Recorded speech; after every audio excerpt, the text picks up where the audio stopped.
You know, the people in the public relations industry aren't there for the fun of it. They're doing work. They're trying to instill the right values. In fact, they have a conception of what a democracy ought to be. It ought to be a system in which the specialized class are trained in order to do their work for the service of the masters, and the rest of the population ought to be deprived of any form of organization, because organization just causes trouble. They ought to be sitting alone in front of the television set and having drilled into their heads daily the message which says the only value in life is to have more commodities, or to live like that rich middle-class family you're watching, and to have nice values like harmony and Americanism. And that's all there is in life. You may think in your own head that there's got to be something more in life than this, but since you're watching the tube alone, you assume I must be crazy because that's all that's going on over there. And since there is no organization permitted, that's absolutely crucial. You never have a way of finding out whether you're crazy, and you just assume it because it's the natural thing to assume. So that's the ideal. And great efforts are made into trying to achieve that ideal, and there is a certain conception of democracy behind it. The conception of democracy is the one that I mentioned. The bewildered herd are a problem. We've got to prevent their rage and trampling. We've got to distract them. They should be watching the Super Bowl or sitcoms or, violent movies or something. Every once in a while you call on them to chant meaningless slogans like support our troops, and you got to keep them pretty scared, because unless they're scared properly and frightened of all kind of devils that are going to destroy them from outside, or inside or somewhere, they may start to think, which is very dangerous because they're not competent to think. And therefore it's important to distract them and marginalize them. Well, that's a conception of democracy. And in fact, going back to the business community, the last legal victory for labor really was 1935, the Wagner Act. After the war came the decline of unions, and in fact of a very rich working class culture that was associated with the unions that was destroyed. And we did move to a business-run society at a remarkable level. This is the only state capitalist society, industrial society, which doesn't have even the normal social contract that you find in comparable societies. So outside of South Africa, I guess this is the only industrial society that doesn't even have national health care, where there's no general commitment, even minimal standards of survival for the parts of the population that can't follow those rules and gain things for themselves individually. Unions are virtually non-existent. Other forms of popular structure are virtually non-existent. There's no political parties, no political organizations. It's a long way towards, not totally, but a long way towards the ideal, at least structurally. The media are a corporate monopoly, basically have the same point of view. The two parties or two factions of the business party. Most of the population doesn't even bother voting because it looks meaningless. And they're just, they're marginalized and properly distracted. At least that's the goal. The leading figure in the public relations industry, Edward Bernays, actually came out of the Creel Commission. He was part of it, learned his lessons there, went on to develop what he described as engineering of consent, which he described as the essence of democracy. And of course, the people who are able to engineer consent are the ones who have the resources and the power to do it, the business community, and that's who you work for.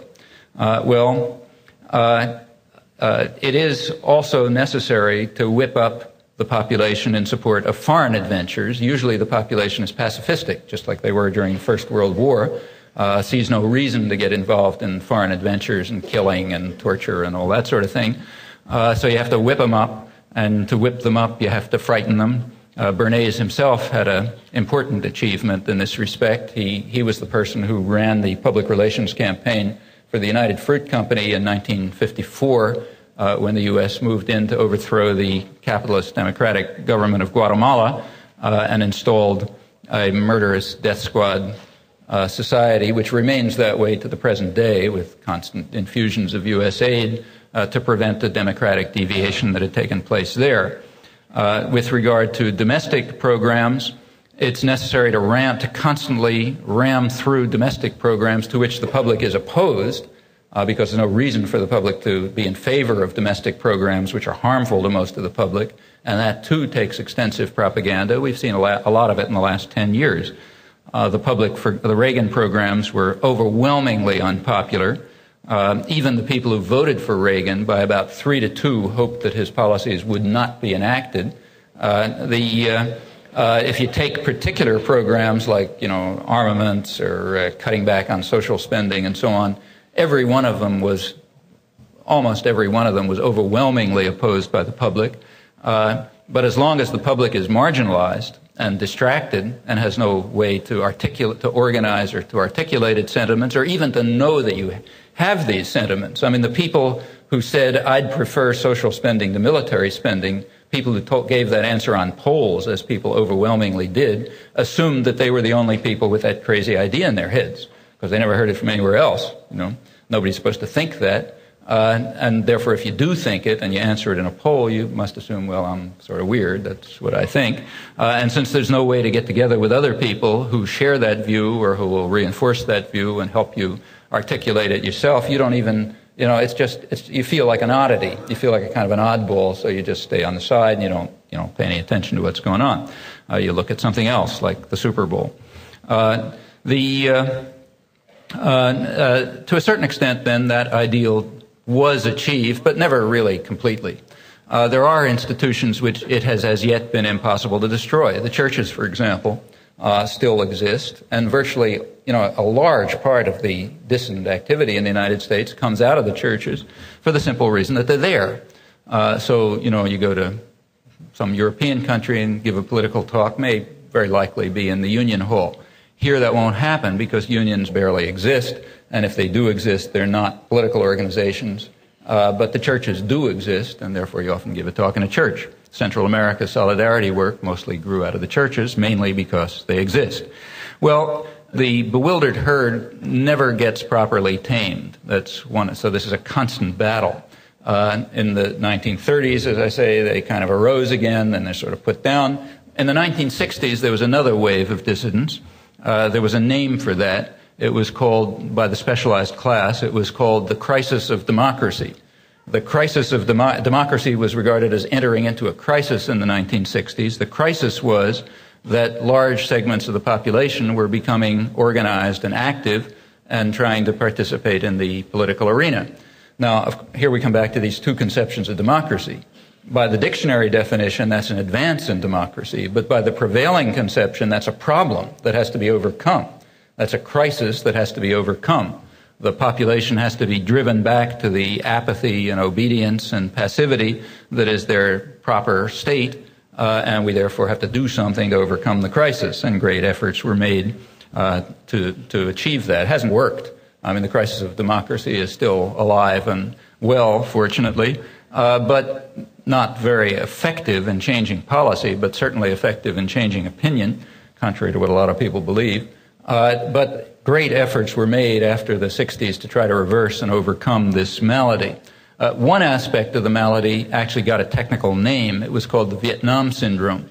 The Vietnam syndrome, the term that sort of began to come up around 1970, it's actually been defined occasionally. The Reaganite intellectual Norman Podhoretz defined it as the sickly inhibitions against the use of military force. And there were these sickly inhibitions against violence on the part of a large part of the public that, people didn't understand why they should go around torturing people and killing people and carpet bombing them and so on.